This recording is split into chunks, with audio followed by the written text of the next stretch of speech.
Coming up on China Report, Chinese President Xi Jinping has returned to Beijing after paying state visits to Vietnam and Laos.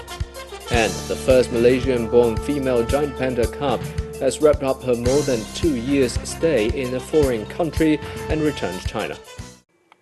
Hello and welcome to this edition of China Report. I'm Zhang Zhao in Beijing. Chinese President Xi Jinping has returned to Beijing after paying state visits to Vietnam and Laos. During his stay in Vietnam, Xi also attended the 25th Asia-Pacific Economic Cooperation or APEC Economic Leaders Meeting in Da Nang. It was Xi's first overseas trip after the 19th National Congress of the Communist Party of China, or CPC, in October. Chinese Premier Li Keqiang has said China is willing to join regional countries in writing a new chapter for East Asian cooperation. In his speech at the 12th East Asia Summit held in the Philippine capital of Manila, Li urged East Asian countries to promote the building of an East Asian economic community. Li said the situation in the South China Sea has been stabilizing and seen a positive momentum for development because of the joint efforts from China and the ASEAN countries. He hailed that the related countries in the South China Sea issue have returned to the right track of negotiations and consultations, and their relations had been constantly improved. Also at the summit, Li said peace and stability remain the themes of the times, yet he also warned of notable instability and uncertainties. The summit was hosted by Philippine President Rodrigo Duterte and attended by leaders of the ASEAN members as well as leaders from South Korea, Russia, Japan, India, Australia, New Zealand, and the United States. Former U.S. and Chinese diplomats have said cooperation is the only viable option for China and the United States to consolidate bilateral relations and help shape the emerging global order amid a slow recovering world economy and rising geopolitical tensions. Former Chinese Vice Foreign Minister He Yafei said the clear-headed strategic assessment of the most important bilateral relationship is warranted more than ever before. He made the remarks when delivering a keynote address titled How the China-US Relationship Will Shape the Emerging World Order in New York University. The new relationship, as proposed by China on Chinese President Xi, is based on the principle of no conflict, no confrontation, mutual respect, and win-win cooperation. Clark Rand, who was U.S. ambassador to China from 2001 to 2009, commented following the Chinese former diplomat's address. The two former diplomats also agreed the U.S. and China should provide global and regional commons to the world in jointly promoting reglobalization and better global governance. Chief Executive of China's Macau Special Administrative Region, Cui Sai'an, has said the SAR government will take a series of measures to strengthen its disaster prevention and relief work next year. Cui Sai'an made the remarks in a policy address for the fiscal year 2018 at the Legislative Assembly on Tuesday. With the assistance of the experts from the National Commission for Disaster Reduction, the SAR government will strengthen its infrastructure construction, put a priority the life and the property security of its residents, and enhance its disaster prevention and relief work. Cui said the SAR government will also seek to strengthen its cooperation with the Chinese mainland on disaster prevention and relief work. He also said the SAR government will spend 12.89 billion patakas on public subsidies next year. Cui said the SAR government will continue the wealth partaking scheme, which offers 9,000 patakas annually to each permanent resident and 5,400 patakas for each non-permanent resident.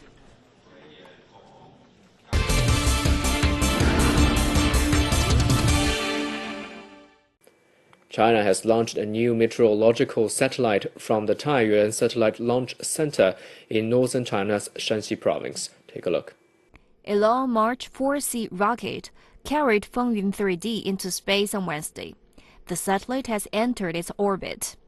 Fengyun 3D is one of China's second generation of polar orbiting meteorological satellites, which can provide global three-dimensional all-weather and multispectral remote sensing images. The satellite will form a network with the Fengyun 3C satellite to improve the accuracy of atmospheric sounding and enhance the monitoring of greenhouse gases. This network will help China's disaster relief work. The first Malaysian-born female giant panda cub has wrapped up her more than 2 years' stay in a foreign country and returned to China.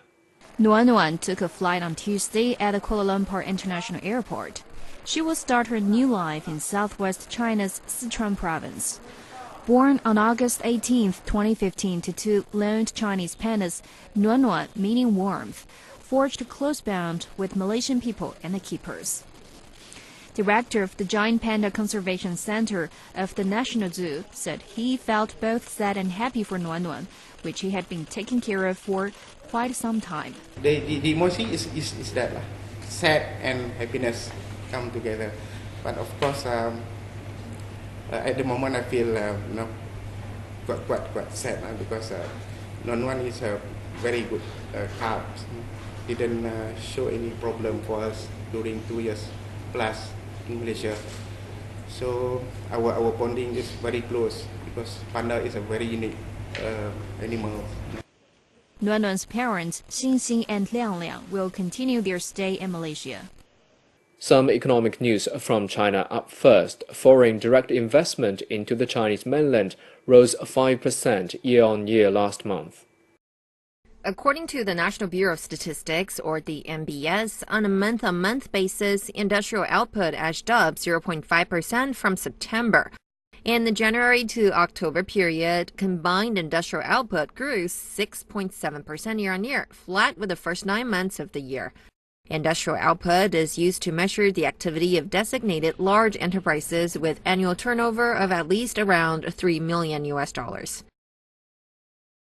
China's retail sales of consumer goods grew 10% year-on-year in October, down from 10.3% registered in September. The National Bureau of Statistics said total sales in the first 10 months rose 10.3% to about $4.5 trillion. The steady growth was partly due to booming online sales, which surged 34% year-on-year in the first 10 months. In the same period, retail sales in rural areas rose 12%, outpacing the 10% expansion for urban areas. Booming retail sales are behind China's stabilizing economy, which grew 6.9% in the first 3 quarters. China is trying to shift its economy toward a growth model driven more by consumer spending, innovation, and services, while weaning it off over-reliance on exports and investment. Chinese banks extended 663.2 billion yuan, or about $100 billion of new loans in October, while broad money supply growth also accelerated. New yuan-denominated loans in October increased by 11.9 billion yuan from September. The M2, a broad measure of money supply that covers cash in circulation and all deposits, at the end of October rose 8.8% from a year earlier, 2.8 percentage points down from the same period last year. New loans made to non-financial enterprises and government institutions hit 214.2 billion yuan in October, indicating credit demand from the real economy. By the end of October, outstanding yuan loans grew 13%. Experts from China and South Asia Monday said the Belt and Road Initiative proposed by China provides an opportunity for the common development of South Asia. The experts made such remarks during a seminar on contours of the Belt and Road Initiative for South Asia in Kathmandu. Addressing the ceremony, the speaker said China's Belt and Road Initiative will promote infrastructure and socio-economic development in South Asia. Belt and Road Initiative not only connects the land like Asia, Europe, and Africa, but it is said in the 21st century there is the Belt Initiative, that is the maritime, Belt and Road Initiative. This connects the whole of the world, so we can share the ideas, we can share the benefits. Belt and Road Initiative would be an opportunity for us to improve our connectivity and infrastructure and open new avenues of cooperation in trade, investment, transmission line, and transit. Nepali officials added that Nepal can act as a bridge between China and South Asia and can connect not just roads and railways, but also culture, values, and civilization.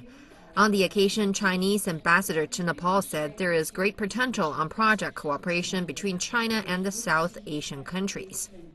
China and all South Asian countries are developing countries. We are similar in development stage, close in desire for development, and complementary in development advantages, which provides a great potential for cooperation. South Asia has a population of over 1.7 billion and enjoys rich resources, great market potential, superb geographic location, and immense natural resources.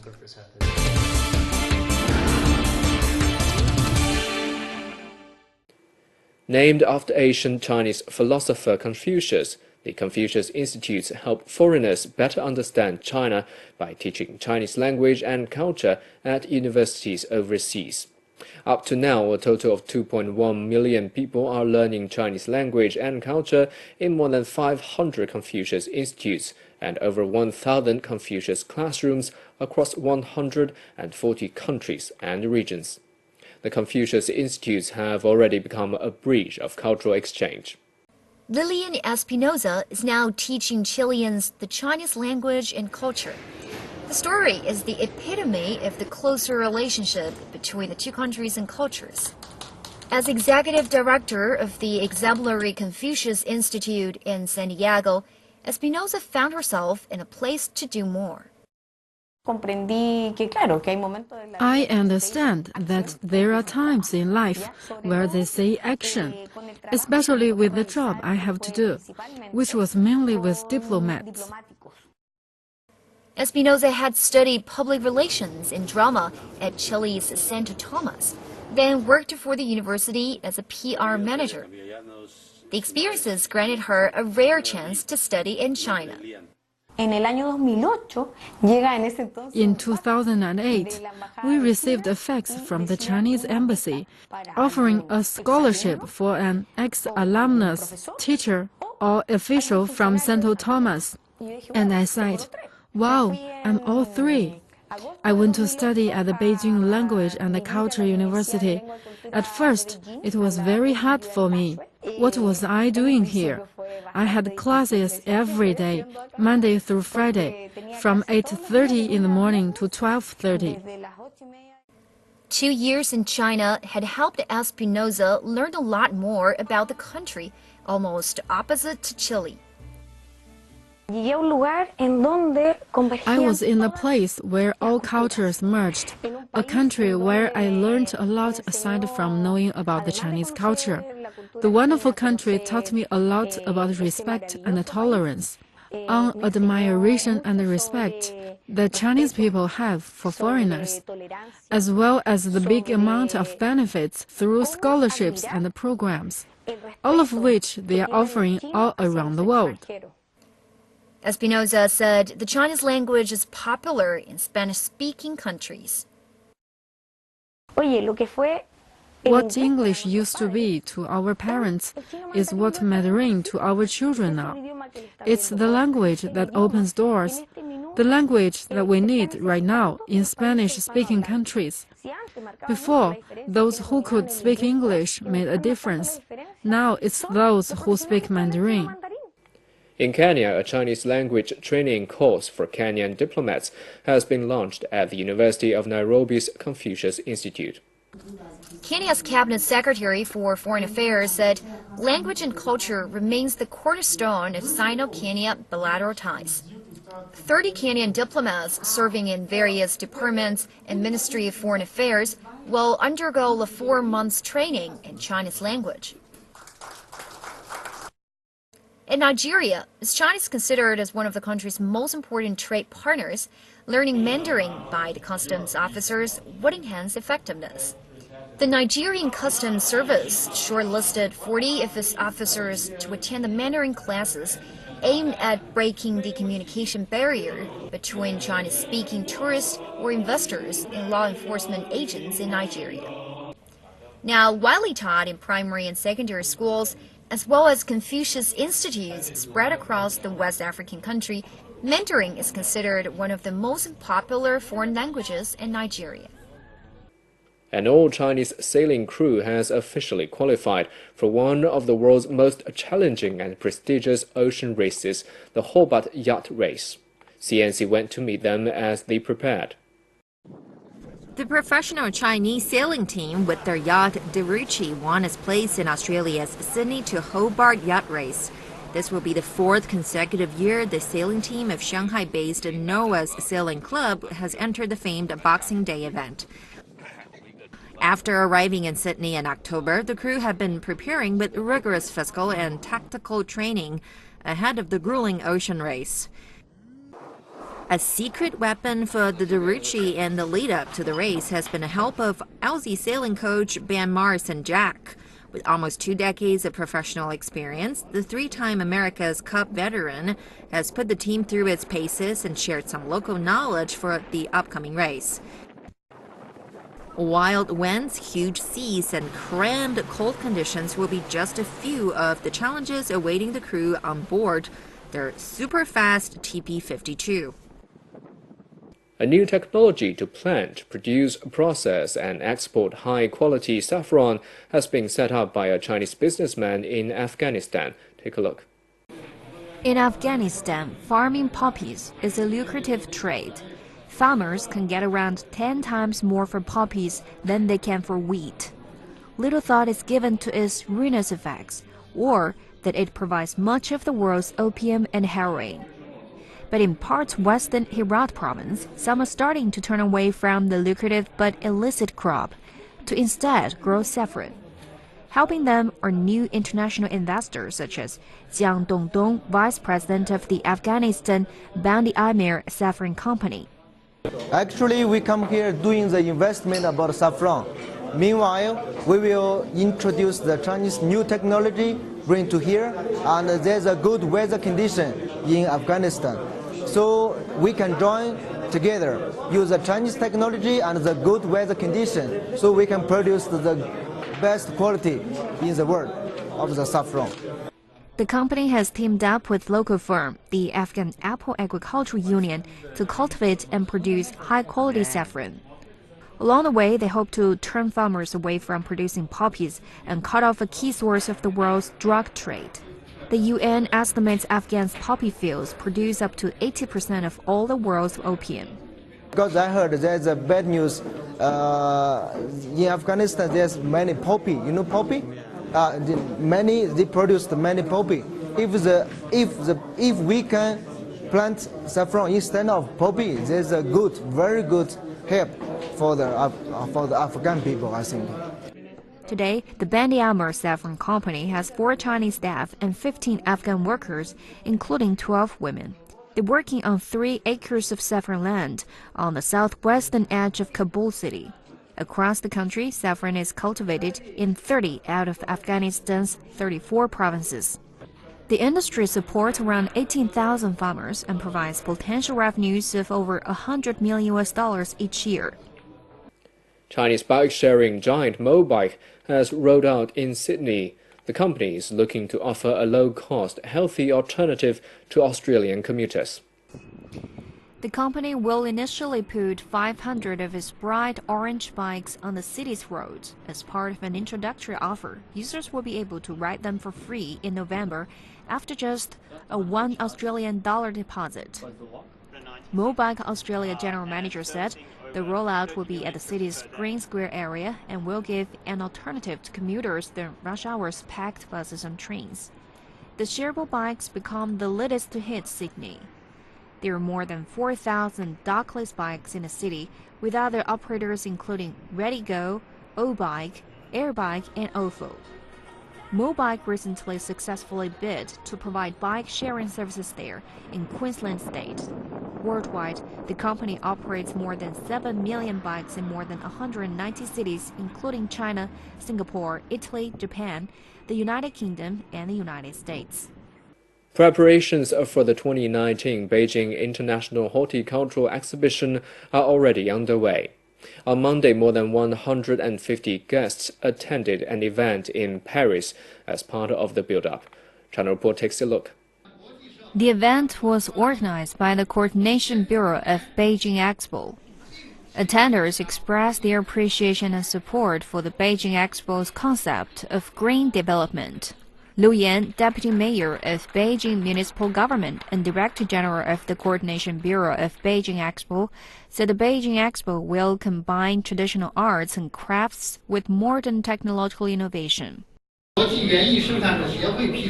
Beijing Expo is aimed at highlighting horticultural achievements of all times and from all countries, and creating a professional horticultural exposition of high quality and high profile that integrates essence of all previous international horticultural expos and demonstrates prominent expertise, techniques, and innovative ideas in horticulture of all countries in the world.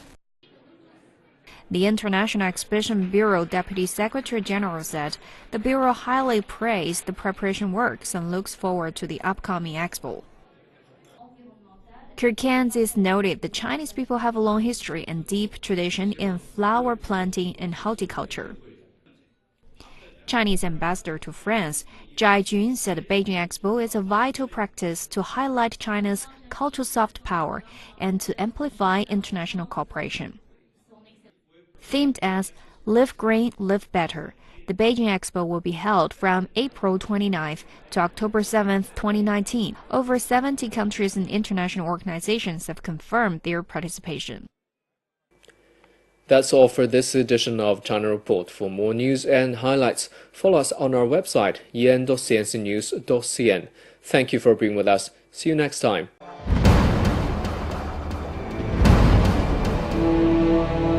云天无际，承载梦想。中国南方航空是中国运输飞机最多、航线网络最发达、年客运量最大的航空公司。亚洲第一，全球第三，是南航缔造的业界奇迹。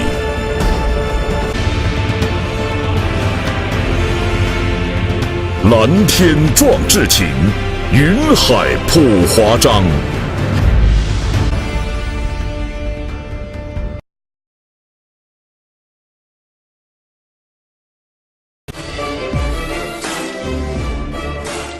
同心地产，芝加哥最大的华人中介团队，无论是家居或是商业地产，给你带来全方位的最佳服务。 专业的团队，丰厚的经验。Welcome to Chicago. Welcome to the Lake Cook Law Group. 投资理财、法律咨询，芝加哥专业律师团队为您的梦想提供最安全的保障。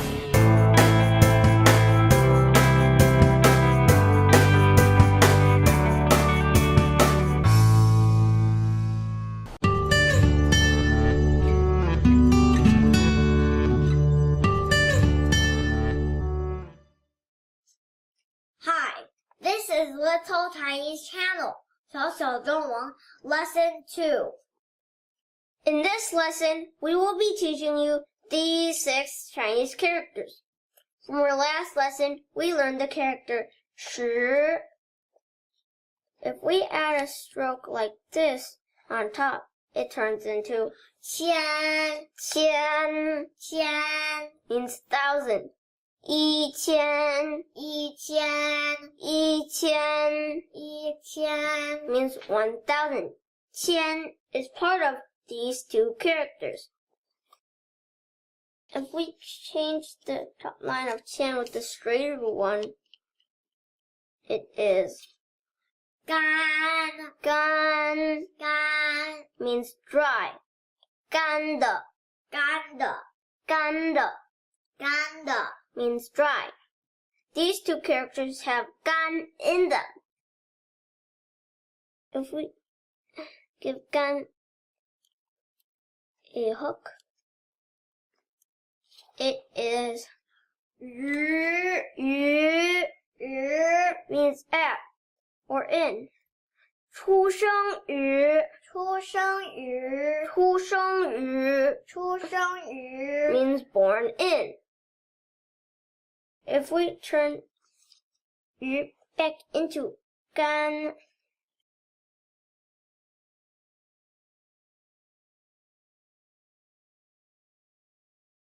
and add 2 dots like this, it is 平 means flat. 平的 means flat. If we switch these two strokes around, it is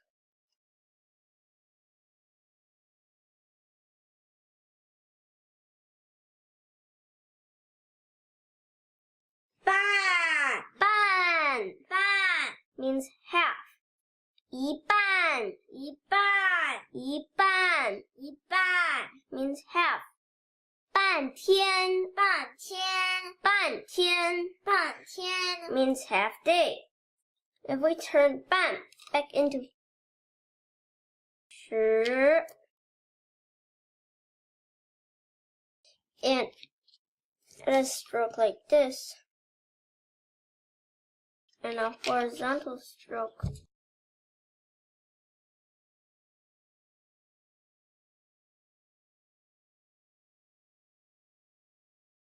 what's this? 车 means wheeled vehicle. 卡车 means truck. Let's write.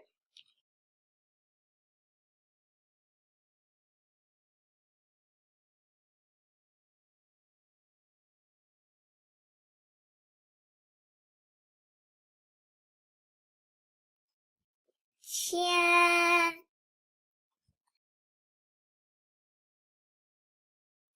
干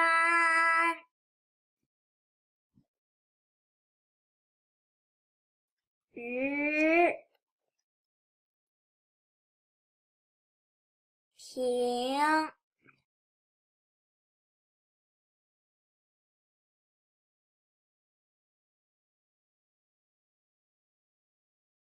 半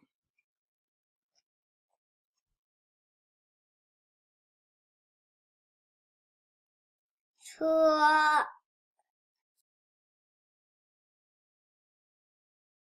Bye-bye, the lesson is done.